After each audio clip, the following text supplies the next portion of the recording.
तो यार ये वीडियो सीरीज जो है ना वो रैंडमली शुरू करी थी और इस कदर प्यार मिलेगा ये सोचा नहीं था। तो क्या आपको कदर और कदर में फर्क मालूम है? दोनों अलग अलग होते हैं क्या? हाँ जी, ये दोनों अलग अलग होते हैं। सबसे पहले हम बात करते हैं कदर की, जो कि बिना नुक्ते के है। कदर कदर ये अरबी भाषा का लफ्ज है और इसका जो जेंडर है वो है पुल्लिंग। इसका मतलब होता है मडीनेस, इम्प्योरिटी, गंदा, मैला, मलिन, है ना।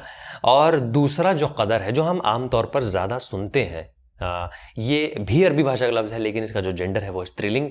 आपने गाना सुना होगा कि इस कदर प्यार है, तो कदर इस कदर प्यार है यानी कि इस लेवल का प्यार है, इस दर्जे का प्यार है, इस हद का प्यार है।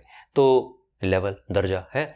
या एक और आमतौर पर जब हम सुनते हैं यार तेरे को मेरी कदर नहीं है, यानी कि तेरे को मेरी वैल्यू नहीं है, तेरे को मेरी रिस्पेक्ट नहीं है, सम्मान नहीं है, तो ये भी इसका मतलब होता है। एक और गाना है आपने सुना होगा, है ना, हुजूर इस कदर भी ना इतरा के चलिए।